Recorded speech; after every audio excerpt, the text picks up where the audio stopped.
EDS 11 अभी भी launch किया गया है, उसमें बहुत सारे नए फीचर्स ऐड किए गए हैं। तो आज इस वीडियो में हम आपको बताएंगे EDS का जो सबसे पावरफुल टूल है लेआउटर। लेआउटर में इमेज को, वीडियो को कैसे आप क्रॉप करते हैं, कैसे स्केल करते हैं, कैसे बॉर्डर लगाएंगे, कैसे ड्रॉप शेडो लगाएंगे और उसमें कौन कौन से ऑप्शंस हैं जिनका यूज करके आप अपने वीडियो को और बेहतर अप लेवल का, प्रोफेशनल लेवल का वीडियो बना पाएंगे। तो इस वीडियो को ध्यान से देखिएगा, शुरू से एंड तक जरूर देखिएगा कि इसमें हमने बहुत सारे टूल्स, टिप्स एंड टेक्निक्स का बारे में डिस्कस करने वाले हैं। मेरा मानना यह है कि यदि आप वीडियो एडिटिंग करने जा रहे हैं, यदि आपको लेआउटर के बारे में नहीं पता है तो वीडियो एडिटिंग शायद कर पाना संभव नहीं होगा, इतना इंपॉर्टेंट लेआउटर टूल है। हेलो फ्रेंड, वेलकम टू मंत्रा। मेरा नाम है रमा। जैसा कि आप लोग जानते हैं, हम आपके लिए लेकर के आते रहते हैं वीडियो एडिटिंग, सोशल मीडिया और यूट्यूब से संबंधित टिप्स, ट्रिक्स एंड टेक्निक्स के वीडियोज।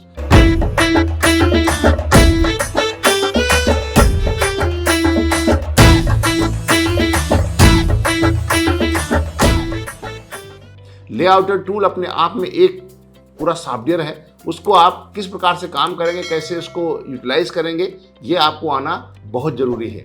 बेसिक ऑप्शन के अलावा जब एडवांस लेवल में जब काम करने जाते हैं तो आपको वीडियोस को छोटा करना पड़ता है, बड़ा करना पड़ता है, स्केल करना पड़ता है, बॉर्डर लगाना पड़ता है, बहुत सारे काम करने पड़ते हैं, मोशन सेटिंग्स करनी पड़ती हैं। तो आज हम बात करेंगे लेआउटर ऑप्शन के बारे में। लेआउटर ऑप्शन, जब किसी भी वीडियो को आप यहाँ सेलेक्ट करते हैं तो इंफॉर्मेशन विंडो में यहाँ पर लेआउटर ऑप्शन मिलता है। हम जब क्लिक करेंगे तो ये एक नई विंडो आपके सामने ओपन हो जाती है। तो नई विंडो जब ओपन हो जाती है, इसको आप ध्यान से देखिएगा कि इसमें बहुत सारे ऑप्शंस हैं। इसको मैं छोटा कर लेता हूँ थोड़ा सा, क्योंकि आपको यहाँ नज़र आता रहे कि क्या क्या यहाँ पर ऑलरेडी दिया है। इसको हमने थोड़ा बड़ा करके तो इस विंडो के रूप में यहाँ पर हम इस विंडो को रख लेते हैं, जिससे कि हमारा थोड़ा काम आसान हो जाए।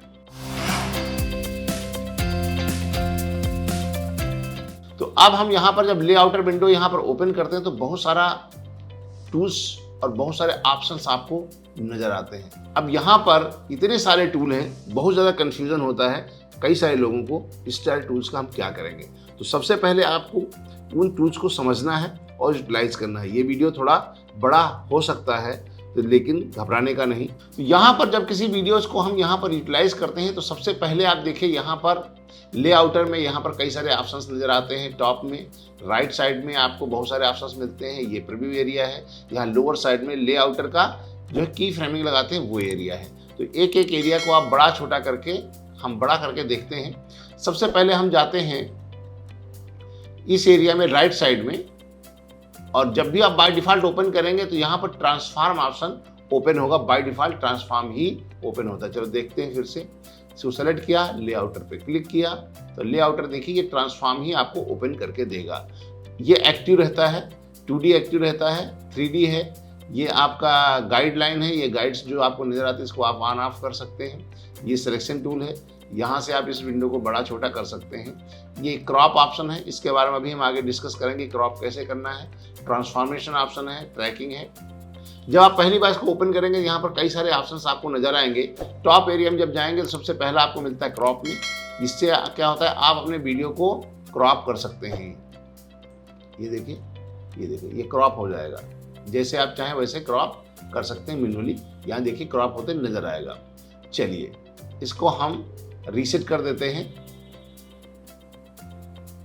ये सारे ऑप्शन आपको यहाँ पर भी मैन्युअली भी मिलते हैं। ये ट्रांसफॉर्मेशन है, जिसमें आपको इमेज को छोटा करना होता है, बड़ा करना होता है। जो आपको करना हो वो यहाँ ट्रांसफॉर्म से ऑप्शन नजर आता है। इसको भी आप रीसेट कर सकते हैं। यहाँ पर जो पैरामीटर्स दिए गए हैं, ये पैरामीटर्स आपको इन ऑप्शंस के हिसाब से बदलते रहते हैं। ट्रैकिंग बेसिकली क्या होता है, सब्जेक्ट साथ में कोई चीज़ आपको ट्रैक करना हो, इसके बारे में भी हम डिस्कस करेंगे आगे। इसमें 2 मोड होते हैं, anchor mode and chase mode. ये सिलेक्शन टूल है, ये इससे आप इमेज को छोटा बड़ा करके यहाँ देख सकते हैं। प्रीव्यू एरिया में कितने % जूम है वो यहाँ आपको नज़र आ जाता है। राइट साइड में पैरामीटर है और प्रीसेट ऑप्शन है। प्रीसेट ऑप्शन का भी यूटिलाइज करता है रीसेट करने के लिए। और यहाँ पर आपको राइट साइड में आपको 2 ऑप्शन मिलते हैं, परसेंटेज और पिक्सल।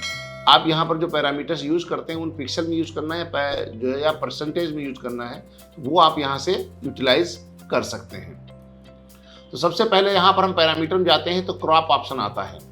क्रॉप ऑप्शन में आप देखें यहाँ 4 ऑप्शन दिख रहे हैं, left, right, top and bottom, 4 option है। परसेंटेज है, इसको आप पिक्सल करना चाहते हैं तो पिक्सल में यूज कर सकते हैं या परसेंटेज में यूज कर सकते हैं। यहाँ पर आप ऑटोमेटिक कुछ डबल क्लिक करके लिख भी सकते हैं, या इस आइकन पे ट्रायंगल पे क्लिक करेंगे तो इसके स्लाइडर रूप में भी इसको आप आ सकते हैं, स्लाइडर रूप से भी यहाँ पर काट सकते हैं। यहाँ देखें, यहाँ आपको कटता हुआ नजर आएगा।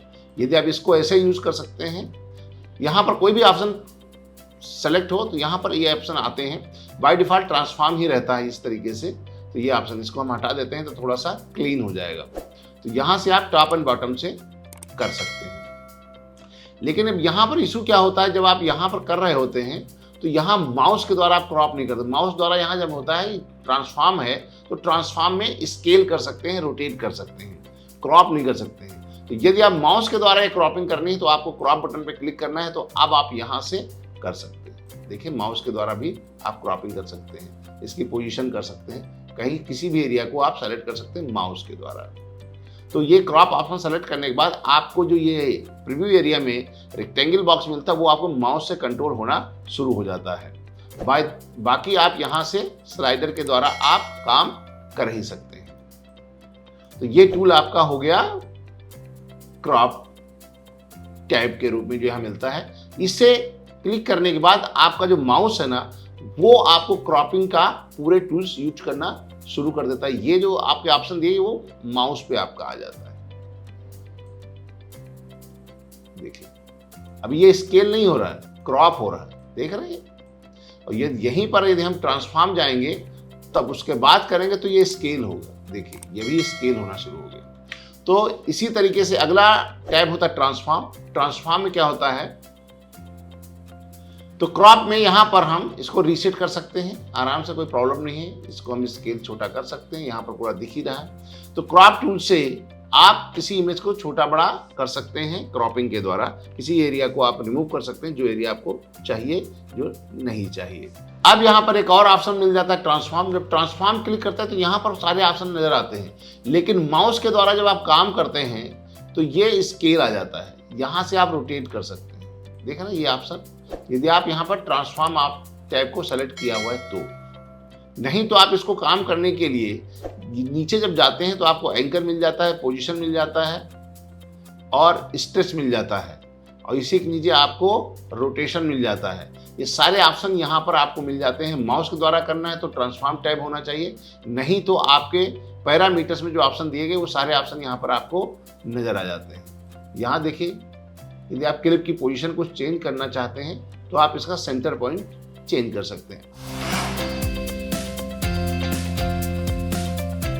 एंकर पॉइंट क्या है बेसिकली? एंकर पॉइंट हमें पहले समझ लीजिए। बेसिकली जब हम कहीं पर रोटेट करते हैं किसी चीज को, मैं इसी को बता देता हूं। इस समय हम इसको रोटेट कर रहे हैं, देख रहे हैं, ये सेंटर पॉइंट से रोटेट हो रहा है। ओके, यदि हम ये एंकर पॉइंट, ये वाला जो एंकर पॉइंट, इसी यहाँ जो प्लस का निशान दिख रहा है ना, ये एंकर पॉइंट है। यहां पर इसकी पोजीशन यदि हमने कहीं पर चेंजेस कर दी,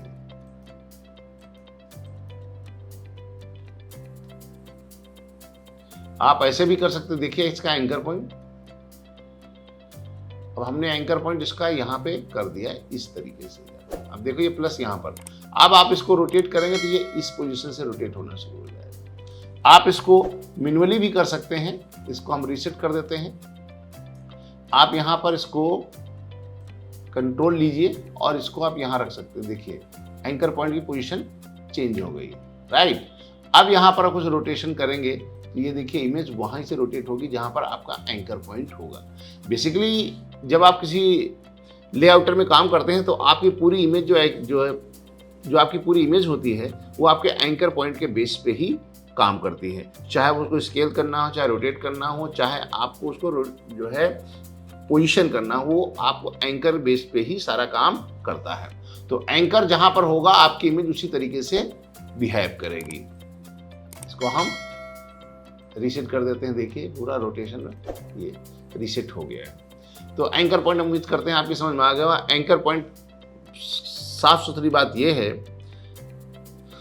एंकर पॉइंट वो पॉइंट होता है जिसके ऊपर आपकी पूरी इमेज आधारित होती है। जिस भी पॉइंट पर आप एंकर पॉइंट रखे होंगे, आपकी इमेज उसी पॉइंट को सेंटर मान करके इमेज काम करेगी। चाहे आप स्केल करें, चाहे रोटेट करें, चाहे उसको आप कोई भी काम करना हो, तो आप एंकर पॉइंट को ही सेंटर पॉइंट मान के इमेज काम करेगी।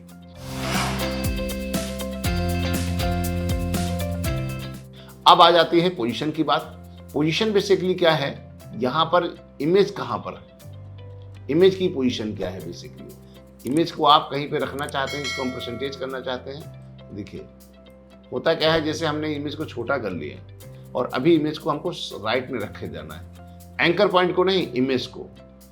इसमें एंकर पॉइंट खाली ये प्लस वाला माना जाता था, इसमें क्या होता, पूरी इमेज चली जाएगी। अब यहां पर यदि हम जाते हैं, देखिए ये पूरी इमेज को हॉरिजॉन्टल करना है या वर्टिकल करना है। हॉरिजॉन्टल आपका ये होता है, वर्टिकल आपका ये होता है।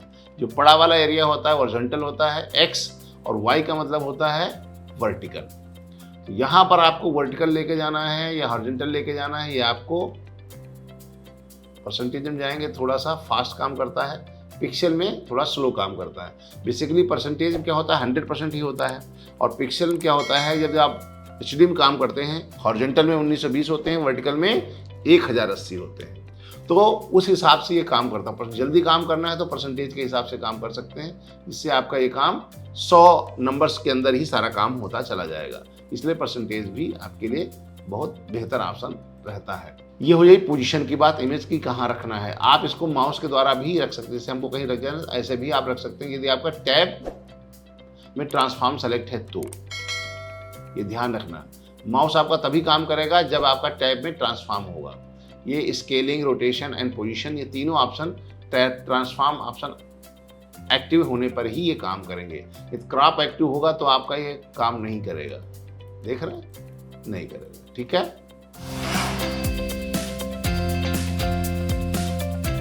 तो यहां से आप इसको स्केल भी कर सकते हैं, पोजीशन भी कर सकते हैं। इसको सेंटर में ले आते हैं, यहाँ पर स्केलिंग देख रहे हैं ये है। अब स्केलिंग को आप चाहे तो आप माउस के द्वारा यहाँ से कर सकते हैं, या यहाँ से भी आप अपने हिसाब से कर सकते हैं। यहाँ आप डायरेक्ट टाइप करके भी आप इसकी स्केल को कम ज़्यादा कर सकते हैं। यदि आप एस्पेक्ट रेशियो को सही सलामत नहीं करना चाहते हैं, मतलब एस्पेक्ट रेशियो नहीं मानते, aspect ratio preserve frame aspect, basically ये ऑप्शन क्या करता है, यदि आप इसको हटा देंगे तो यदि आप हॉरिजॉन्टल करेंगे तो हॉरिजॉन्टल ही बढ़ेगा, वर्टिकल में कोई भी चेंजेस नहीं होंगे।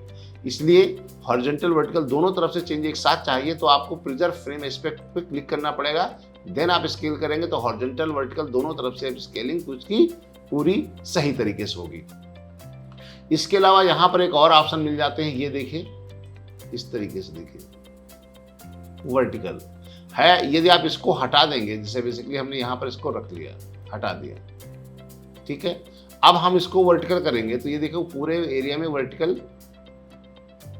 यदि हम हॉरिजॉन्टल फुल पे क्लिक करें, इसका मतलब क्या होता है, आपकी इमेज को पूरे एरिया में ये स्केल कर देता है। वर्टिकल में तो वर्टिकल भी कर लेगा। सेंटर पॉइंट करेंगे, अब सेंटर पॉइंट क्या होता है, देखिए देखिए ये फुल फ्रेम हो जाएगा। यदि आपने कहीं पर इसको स्केल कर रखा है और आपको फुल फ्रेम तुरंत चाहिए, कोई भी चेंजेस नहीं, तो आप इस आइकन पे क्लिक करेंगे, ऑटोमेटिक ये फुल पे हो जाएगा। यदि आपको हॉरिजॉन्टल फुल करना है तो इस पर क्लिक करेंगे, वर्टिकल करना है तो इस पर करेंगे। बस ये ध्यान रखना है, प्रिजर्व एस्पेक्ट रेशियो को ध्यान में रख के ही आप काम कर पाएंगे।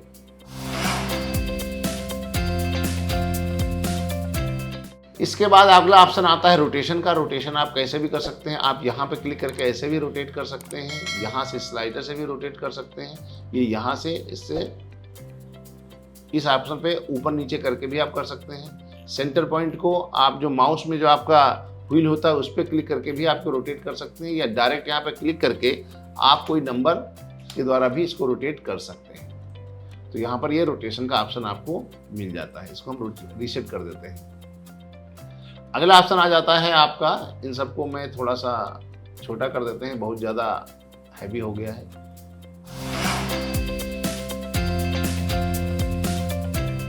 अब बारी आती है हमारी ओपेसिटी एंड कलर की। ओपेसिटी एंड कलर बेसिकली क्या करता है, जब हम दो इमेज लगाते हैं तो वहाँ ओपेसिटी एंड बैकग्राउंड का काम आता है। तो मैं देखता हूँ, आपको बताता हूँ क्या करना है। ओके करेंगे और इसको हम किसी अन्य इमेज के ऊपर रख देते हैं इस तरीके से। अब यहाँ पर देखिए ये ऑटोमेटिक ये इस तरीके से रख गया। यहाँ पर लेआउट में जाएंगे, यहाँ पर देखिए नीचे एक और इमेज आ गई बेसिकली। तो यहाँ पर क्या होता है, जब ऊपर की लेयर को हम उसकी ओपेसिटी, उसकी वैल्यू को कम करते हैं, जैसे हम सोर्स की वैल्यू कम करेंगे, तो उस एरिया में आप देखिए नीचे की वीडियो भी आपको नजर आने लगेगी। देखिए इससे क्या था, ओपेसिटी थोड़ी सी डाउन हो जाती है, जिससे कि विजिबिलिटी उसकी कम हो जाती है। बैकग्राउंड बेसिकली आप चाहते हैं कि उस इमेज के नीचे जो बैकग्राउंड कोई लगाना चाहते हैं तो उसके लिए यहाँ पर ऑप्शन है, आप कोई कलर ले लीजिए दूसरा और ओके कर लीजिए। और जब इसकी ओपेसिटी कम करेंगे तो बैकग्राउंड की ओपेसिटी बढ़ाएंगे तो ये देखिए, अब देखिए यहाँ पर ये कोई बैकग्राउंड लगाना चाहते हैं इमेज को, देखिए यहाँ पर ये देख रहे हैं बैकग्राउंड। तो यहाँ पर बैकग्राउंड को हमने फुल कर दिया है और यहाँ पर कोई दूसरा कलर ले लेते हैं तो आपको लेयर लगाने की आवश्यकता नहीं पड़ती। ऑटोमेटिक जब हम इसकी स्केलिंग करेंगे या छोटा करेंगे तो यहाँ पर बैकग्राउंड ऑटोमेटिक उस इमेज के अंदर वो कलर आपका आ जाएगा। ऑटोमेटिक बैकग्राउंड यहाँ से लगाया जा सकता है, कोई भी कलर आप चाहें तो लगा सकते हैं।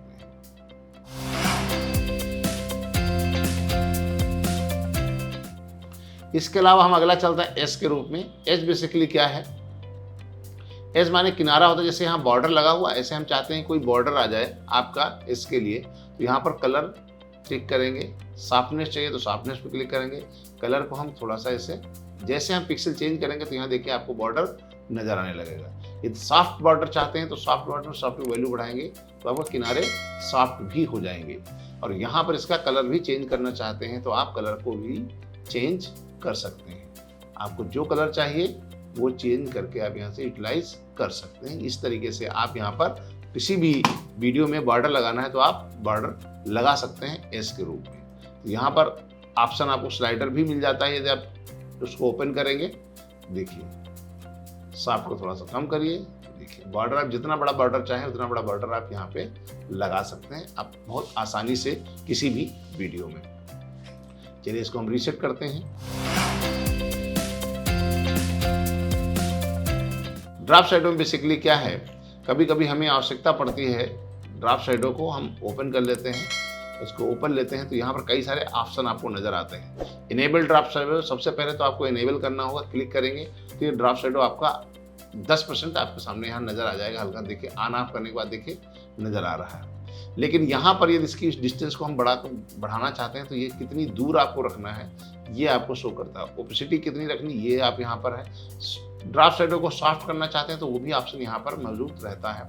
किस एंगल पे रखना चाहते हैं, जैसे हम यहाँ पर देखिए अभी इधर है, यदि हम ऊपर की तरफ रखना चाहते हैं देखिए आपकी ड्राफ्ट शैडो का एंगल चेंज हो जाएगा। कलर कौन सा रखना है वो आप यहाँ से डिसाइड कर सकते हैं। जो कलर आपको ड्राफ्ट शैडो में रखना है वो आप यहाँ से रख सकते हैं। तो ये इतने सारे ऑप्शन आपके सामने यहाँ पर आते हैं, जिसमें आप क्रॉप है, सबसे पहले आपको क्रॉप मिल जाता है, फिर एंकर पॉइंट है जिससे आप पूरे इमेज को कंट्रोल कर सकते हैं, पोजीशन हॉरिजॉन्टल वर्टिकल में कहाँ रखना है, स्ट्रेच मतलब स्केलिंग के लिए होता है, बड़ा छोटा कैसे करेंगे, रोटेशन, ओपेसिटी एंड एज, इसके बाद ड्राफ्ट शैडो। इसके नीचे बहुत सारे ऑप्शंस ये मिल जाते हैं आपके वीडियो में कंट्रोल करने के लिए ट्रांसफॉर्म के अंदर, पैरामीटर्स के अंदर।